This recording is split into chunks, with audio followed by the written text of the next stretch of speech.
بسم اللہ الرحمن الرحیم۔ ناظرین، ماہرین غذائیت کا کہنا ہے کہ کدو کے بیج کھانا ان لوگوں کے لیے نہایت مفید ہے جو مصروف اور دباؤ والی زندگی گزارتے ہیں۔ قبیلہ بنی حسان کے بادشاہوں میں سے ایک بادشاہ جس کا نام جبلہ بن ایہم تھا، اس کے دل میں ایمان کا نور داخل ہو گیا اور وہ مسلمان ہو گئے۔ اس نے امیر المؤمنین سیدنا عمر فاروق رضی اللہ عنہ کی طرف خط بھیجا جس میں اس نے ان کی خدمت میں حاضر ہونے کی اجازت طلب کی۔ سیدنا عمر فاروق رضی اللہ عنہ اور تمام صحابہ و تابعین اس بات کو سن کر بہت ہی خوش ہوئے۔ چنانچہ سیدنا عمر رضی اللہ عنہ نے انہیں مکتوب لکھوا بھیجا اور انہیں حاضر ہونے کی اجازت عنایت فرمائی۔ ساتھ ہی یہ بھی فرما دیا کہ تمہارے لیے بھی وہی تمام حقوق ہیں جو ہم تمام مسلمانوں کے ہیں، اور تم پر بھی وہی فرائض و ذمہ داریاں عائد ہوتی ہے جو ہم سب پر ہیں۔ جبلہ اپنی قوم کے 500 گھڑ سوار فوجی جوانوں کی معیت میں آیا۔ جب وہ مدینہ منورہ کے قریب پہنچا تو اس نے وہ شاہی لباس زیب تن کر لیا جو سونے کی تاروں سے بنایا گیا تھا۔ اس نے اپنے سر پر وہ تاج پہن لیا جو ہیروں اور جواہرات سے جڑا ہوا تھا۔ اس نے اپنے فوجیوں کو بھی انتہائی فاخرانہ لباس پہننے کا حکم دیا۔ پھر وہ اپنے لو لشکر سمیت مدینہ طیبہ میں داخل ہوا۔ اہل مدینہ میں سبھی لوگ انہیں دیکھنے کے لیے نکلے، حتیٰ کہ عورتیں اور بچے بھی اس قابل نظر منظر کو دیکھنے کے خواہش مند تھے۔ جب شاہ غسان جبلہ سیدنا عمر فاروق رضی اللہ عنہ کے یہاں پہنچا تو انہوں نے اسے خوش آمدید کہا اور اپنے قریب بٹھایا۔ جب حج کا موسم آیا تو سیدنا عمر فاروق رضی اللہ عنہ نے فریض حج ادا کیا۔ ان کے ساتھ ہی جبلہ بھی حج کے لیے روانہ ہوا۔ جب وہ طواف کر رہا تھا تو بنی فزارہ قبیلے کے ایک فقیر و نادر آدمی کا فاؤ جبلہ کی چادر پر پڑ گیا۔ جبلہ نے ازفناک ہو کر اس کی طرف دیکھا، اس کے منہ پر زور سے تپڑ دے مارا اور اس کی ناک توڑ دی۔ اس پر بنی فزارہ کے اس غریب آدمی کو بڑا غصہ آیا۔ اس نے جبلہ کے اس فعل کی شکایت سیدنا عمر فاروق رضی اللہ عنہ سے کر دی۔ سیدنا عمر رضی اللہ عنہ نے اس کی طرف پیغام بھیج کر اسے اپنے پاس منگوائے اور پوچھا، اے جبلہ، تم نے دوران طواف اپنے اس بھائی کے منہ پر تپڑ کیوں مارا تھا؟ تم نے اس بیچارے کی ناک ہی توڑ دی ہے۔ اس نے پورے غرور و تکبر کے ساتھ جواب دی، اس نے میری چادر پر اپنا فاؤ رکھا تھا۔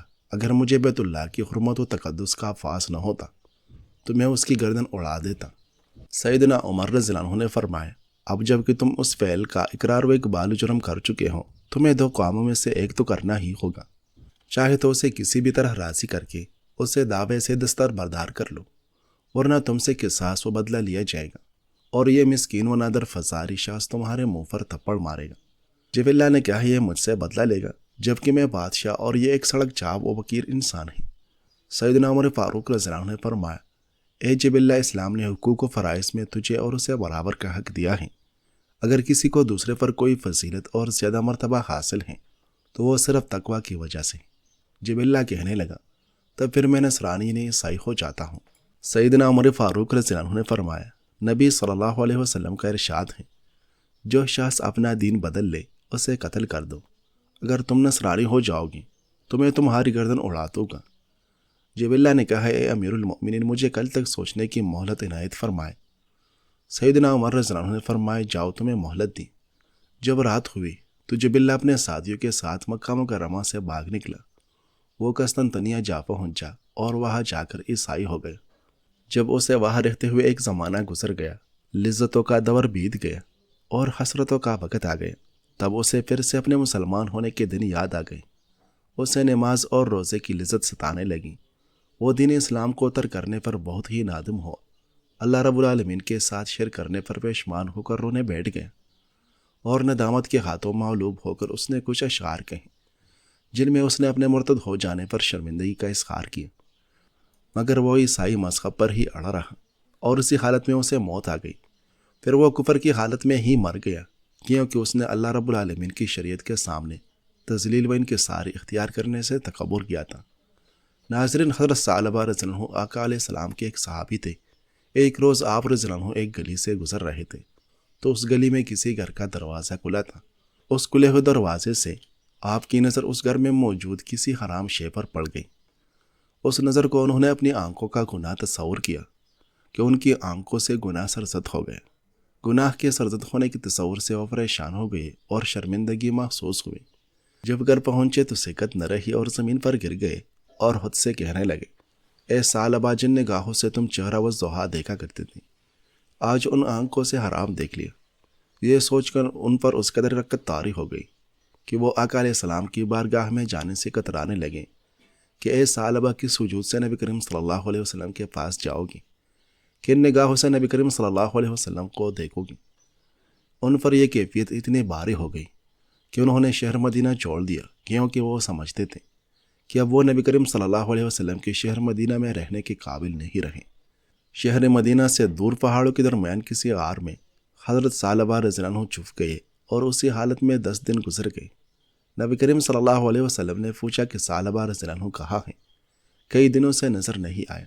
صحابہ کرام عرض کرتے ہیں، یا رسول اللہ صلی اللہ علیہ وسلم، ہمیں معلوم نہیں کہ ثعلبہ کہاں ہیں۔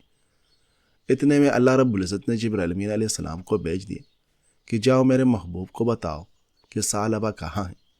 جبرائیل امین علیہ السلام نے نبی کریم صلی اللہ علیہ وسلم کی بارگاہ میں حاضر ہو کر کہا کہ یا رسول اللہ صلی اللہ علیہ وسلم، آپ کا ثعلبہ پہاڑوں کے درمیان کسی غار میں چھپا بیٹھا ہے۔ آقا علیہ السلام نے اسی وقت سیدنا عمر فاروق رضی اللہ عنہ کو بھیجا اور فرمایا، جاؤ اور میرے ثعلبہ کو لے آؤ۔ حضرت عمر فاروق رضی اللہ عنہ پہاڑوں کے درمیان حضرت ثعلبہ رضی اللہ عنہ کو ڈھونڈتے رہے اور آوازیں دیتے رہے، مگر ثعلبہ نہ ملے۔ جب واپس لوٹ رہے تھے تو ایک چرواہا ملا، اس سے پوچھا کہ تم نے ثعلبہ کو دیکھا ہے؟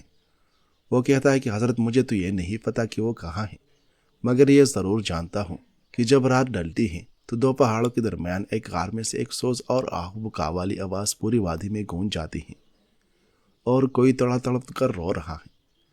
اس آواز میں اتنا سوز و غم ہے کہ میری بکریاں بھی رونے لگ جاتی ہیں اور کھانا پینا چھوڑ دیتی ہیں۔ حضرت عمر فاروق رضی اللہ عنہ سمجھ گئے کہ یہی حضرت ثعلبہ رضی اللہ عنہ ہے۔ آپ رضی اللہ عنہ اس غار کے دہانے تک پہنچ گئے۔ حضرت ثعلبہ رضی اللہ عنہ نے سمجھا کہ ملک الموت آ گئے ہیں۔ آپ رضی اللہ عنہ فرماتے ہیں کہ ملک الموت مجھے مہلت دے دے، ابھی میرے مصطفیٰ صلی اللہ علیہ وسلم میری توبہ تو قبول کروا لے، پھر تیرے ساتھ چلا جاؤ گا۔ یہ سن کر حضرت عمر فاروق رضی اللہ عنہ نے فرمایا، ثعلبہ، میں عمر فاروق رضی اللہ عنہ ہوں اور آپ کو لینے آیا ہوں۔ پوچھا، کیوں آئے ہو؟ کس نے بھیجا ہے؟ فرمایا، نبی کریم صلی اللہ علیہ وسلم نے بھیجا۔ آپ رضی اللہ عنہ تڑپ اٹھے اور پوچھا کہ کیا نبی کریم صلی اللہ علیہ وسلم کو پتہ چل گیا ہے کہ مجھ سے جرم کا ارتکاب ہو گیا ہے؟ عمر فاروق رضی اللہ عنہ نے فرمایا، مجھے زیادہ معلوم نہیں، بس نبی کریم صلی اللہ علیہ وسلم نے فرمایا ہے کہ جاؤ میرے ثعلبہ کو لے آؤ۔ حضرت ثعلبہ رضی اللہ عنہ نے کہا کہ اگر نبی کریم صلی اللہ علیہ وسلم کا حکم ہے تو ضرور جاؤ گا، مگر نبی کریم صلی اللہ علیہ وسلم کا سامنا نہیں کر سکتا۔ آپ ایک وعدہ کرے کہ مجھے اس وقت نبی کریم صلی اللہ علیہ وسلم کی بارگاہ میں لے جانا کہ نبی کریم صلی اللہ علیہ وسلم مجھے آتا ہوا نہ دیکھیں، بلکہ جب آپ صلی اللہ علیہ وسلم نماز میں مصروف ہو تو میں حاضر ہو جاؤں۔ انہوں نے وعدہ کر لیا اور حضرت ثعلبہ رضی اللہ عنہ کو ساتھ لے آئی۔ جب مسجد نبوی میں نماز شروع ہو گئی تب حضرت عمر رضی اللہ عنہ نے حضرت ثعلبہ رضی اللہ عنہ کو مسجد میں داخل کر دی۔ جب آقا علیہ السلام نے سلام پھیرا تو پوچھا، ایس عمر، ثعلبہ کدھر ہیں؟ حضرت عمر فاروق رضی اللہ عنہ نے حضرت ثعلبہ رضی اللہ عنہ کی طرف اشارہ کرتے ہوئے عرض کیا، حضور یہ ہیں۔ حضرت ثعلبہ رضی اللہ عنہ نے چیخ ماری اور آپ صلی اللہ علیہ وسلم کے قدمین شریفین پر گر گئے۔ آقا علیہ السلام نے پیار بھرے ہاتھوں سے اٹھایا اور فرمایا کہ اے میرے ثعلبہ، تو نے یہ کیا مجھے چھوڑ کر چلے گئی؟ اگر تجھ سے گناہ ہو گیا تھا تو پھر میں تیرے پاس تھا تو مجھے کہتا، میں ہاتھ اٹھاتا اور تیری معافرت مانگتا اور خدا تجھے معاف کر دیتا۔ حضرت ثعلبہ رضی اللہ عنہ نے عرض کیا، یا رسول اللہ صلی اللہ علیہ وسلم، میں نہیں بتا سکتا تھا کیونکہ میں نے بہت بڑا گناہ کیا تھا۔ آپ صلی اللہ علیہ وسلم نے ہاتھ اٹھا دی اور فرمایا، اے میرے مولا، میرے ثعلبہ سے جو بھی گناہ سرزد ہوا ہے تو اسے معاف فرما دے۔ یہ کہنے کی دیر تھی کہ حضرت ثعلبہ رضی اللہ عنہ تڑپ اٹھے اور بے ہوش ہو گئے۔ 2 دن نہیں گزرے تھے کہ آپ کی روح قفس عنصری سے پرواز کر کریم صلی اللہ علیہ وسلم نے حضرت ثعلبہ رضی اللہ عنہ کی تدفین اور تجہیز و تکفین کے انتظامات کا حکم دیا۔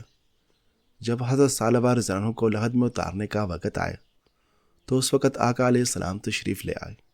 آپ صلی اللہ علیہ وسلم لحد میں اترے اور اپنے گود مبارک میں حضرت ثعلبہ رضی اللہ عنہ کا سر لے لیا اور دست اقدس اٹھا لیے اور فرمایا، اے مولا، یہ تیرا ثعلبہ اس حال میں اس دنیا سے جا رہا ہے کہ تیرا رسول اس سے راضی ہے۔ جب حضرت ثعلبہ رضی اللہ عنہ کی تدفین ہو گئی تو صحابہ کرام رضی اللہ عنہ بیان کرتے ہیں کہ ہم انہیں رشک بری نگاہوں سے دیکھتے رہیں اور زبان حال سے کہہ رہے تھے کہ اے ثعلبہ رضی اللہ عنہ قربان جائے، آپ کی قسمت پر کتنا کرم ہو گئے۔ صحابہ کرام بیان کرتے ہیں کہ آقا علیہ السلام حضرت ثعلبہ رضی اللہ عنہ کی تدفین کے بعد قدمین شریفین کے پنجوں کے بل چل رہے تھے۔ ہم پریشان ہوئے کہ یا رسول اللہ صلی اللہ علیہ وسلم، آپ قدم مبارک زمین پر نہیں رکھ رہے، کیا ماجرا ہے؟ آپ صلی اللہ علیہ وسلم نے فرمایا کیسے رکھوں؟ جیسے ہی میرے ثعلبہ کی توبہ قبول ہوئی ہیں، پوری کائنات کے فرشتے خدا نے زمین پر بھیج دیے ہیں۔ ہر جگہ فرشتے اس قدر کثرت سے ہیں کہ مجھے اتنی جگہ نہیں ملتی کہ میں پورا قدم رکھ سکوں۔ ناظرین، آپ صلی اللہ علیہ وسلم کے زمانے میں ایک مرتبہ شام کے عیسائیوں نے اپنے ایک کمانڈر بولس اور اس کے بھائی پطرس کی قیادت میں مسلمانوں کے ایک چھوٹے لشکر پر حملہ کر کے کچھ مسلمان خواتین کو گرفتار کر لیے، جن میں حضرت خولہ رضی اللہ عنہ بھی شامل تھی۔ گرفتار شدہ عورتیں قبائل عرب سے مقابلہ کرنے کی عادی تھی۔ یہ سب عظیم اور غیرت مند خواتین آپس میں جمع ہوئی اور حضرت خولہ بنت آزر رضی اللہ عنہ نے انہیں مخاطب کر کے کہا، حمیر کی بیٹوں اور ایک قبیلہ تباہ کی یادگاروں، کیا تم اس بات پر رضامند ہو اور یہ چاہتی ہو کہ رومی کافر اور بے دین تم پر غالب آ جائیں؟ تم ان کی لونڈیاں باندیاں بن کر رہو۔ کہا گئی تمہاری وہ شجاعت اور کیا ہوئی تمہاری وہ غیرت جس کا چرچہ عرب کی لونڈیوں میں اور جس کا ذکر عربی مجلسوں میں ہوا کرتا تھا۔ افسوس میں تمہیں غیرت و حمیت سے خالی اور شجاعت و براغت سے دور دیکھ رہی ہوں۔ میرے نزدیک اس آنے والی مصیبت سے تمہارا قتل ہو جانا بہتر اور رومیوں کی خدمت کرنے سے مر جانا افضل ہے۔ یہ سن کر غفیرہ بنت عفار حمیرہ رضی اللہ عنہ نے کہا، اے بنت آزر، تم نے ہماری شجاعت و براعت، عقل و دانائی، بزرگی اور مرتبہ کے متعلق جو کچھ بیان کیا وہ واقعی سچ ہے، اور یہ بھی صحیح ہے کہ ہمیں گھوڑے کی سواری کی عادت ہے اور دشمن کا رات کے وقت بھی قافیہ تنگ کر دینا آتا ہے۔ مگر یہ تو بتلائیے کہ جو شخص نہ گھوڑا رکھتا ہو نہ نیزہ، اس کے پاس کوئی ہتھیار ہو نہ تلوار، ایسا شخص کیا کر سکتا ہے؟ آپ کو معلوم ہے کہ ہمیں دشمن نے اچانک گرفتار کر لیا۔ ہمارے پاس اس وقت کوئی سامان نہیں، ہم بکریوں کی طرح ادھر ادھر بھٹکتے پھر رہے ہیں۔ یہ سن کر حضرت خولہ رضی اللہ عنہ نے کہا، قبیلہ تباہی کے بیٹو، تمہارے غفلتوں کا کچھ ٹھکانہ ہے۔ خیموں کی لکڑیاں اور ستون تو موجود ہیں، ہمیں چاہیے کہ ہم انہیں اٹھا اٹھا کر بدبختوں پر حملہ آور ہوں۔ ممکن ہے کہ ارحم الراحمین ہماری مدد کرے اور ہم غالب آ جائیں، ورنہ کم از کم شہید ہی ہو جائیں، تاکہ ایک لنکا ٹیکا تو ہمارے پریشانیوں پر نہ لگنے پائے۔ اس کے بعد ہر ایک عورت نے خیمہ کی ایک ایک لکڑی اٹھائی۔ حضرت خولہ بنت آزر رضی اللہ عنہ خود بھی کمر باندھ کر ایک بڑی سی لکڑی کاندھے پر رکھ کر آگے ہوئی۔ حضرت خولہ رضی اللہ عنہ نے اپنے اس نسوانی فوج کو مخاطب کیا، اگر تم کمزور ہو گئی تو یاد رکھنا، تمہارے سینوں کو نیزے توڑ دے گی اور تمہاری گردنوں کو تلواریں کاٹ ڈالے گی، تمہاری کوفلیاں اڑ جائے گی اور تم سب یہی ڈیر ہو کر رہ جاؤ گی۔ یہ کہہ کر آپ نے قدم بڑھا دیا اور ایک رومی کے سر پر اس زور سے لکڑی ماری کہ وہ زمین پر گر پڑا اور مر گئے۔ رومیوں میں کلبلی پڑ گئی۔ جیسے ہی کوئی شخص ان کے قریب پہنچتا تھا، یہ پہلے لکڑیوں سے اس گھوڑے کے ہاتھ پیر توڑ دیتی تھی، اور جس وقت وہ سوار الٹے منہ گرتا تھا تو ضربے مار مار کر اس کا سر توڑ دیتی تھی، اس لیے ان تک کوئی نہ پہنچ سکا۔ ان بہادر خواتین نے اسی طرح 30 سوار موت کے گھاٹ اتار دیے۔ بطرس یہ دیکھ کر آگ بگولا ہو گئی، گھوڑے سے نیچے اترا اور اس کے ساتھ اس کے ہمراہی بھی پیدل ہو گئے۔ پھر وہ سب نیزے اور تلواریں لے کر خواتین اسلام کی طرف آگے بڑھے۔ خواتین آپس میں ایک دوسرے کی طرف لبکی اور آپس میں کہنے لگیں، ذلت کی زندگی سے عزت کے ساتھ مر جانا بہت زیادہ افضل ہے۔ حضرت خولہ بنت آزر رضی اللہ عنہ کی طرف اس نے دیکھا جو ایک شیرنی کی طرح دوڑ رہی تھی۔ بطرس یہ دیکھ کر غصے میں بھر گیا اور ساتھیوں سے کہنے لگا کہ تمام ملک شام اور گروہ عرب میں اس سے زیادہ اور کیا شرم کی بات ہوگی کہ عورتیں تم پر غالب آ جائیں۔ یسوع مسیح اور بادشاہ ہرقل کے خوف سے ڈرو اور انہیں قتل کر دو۔ رومی یہ سن کر جوش میں آ گئے اور سب نے مل کر خواتین پر یکلخ حملہ کر دیا۔ خواتین اس شدید حملہ کو صبر و استقامت سے برداشت کر رہی تھی کہ اسی دوران انہوں نے حضرت خالد بن ولید رضی اللہ عنہ اور ان کے لشکر کو دیکھا جو گرد و غبار اڑاتا ہوا اب ان کے قریب پہنچ چکا تھا۔ مجاہدین کی تلواریں چمکتی ہوئی خواتین کو نظر آ رہی تھی۔ حضرت خالد بن ولید رضی اللہ عنہ کے لشکر نے، جو اس واقعے کا خبر سن کر فوری مدد کے لیے آیا تھا، حملہ کر کے اپنی بہادر بہنیں کو بیڑیوں کے نوے سے چڑھا لیا۔ ناظرین، کدو کے بیج صحت مند چکنائی سے بھرپور ہوتے ہیں اور اس میں میگنیشیم کی اچھی مقدار ہوتی ہیں۔ یہ غذائی اجزاء دل کی صحت کو فروغ دیتے ہیں۔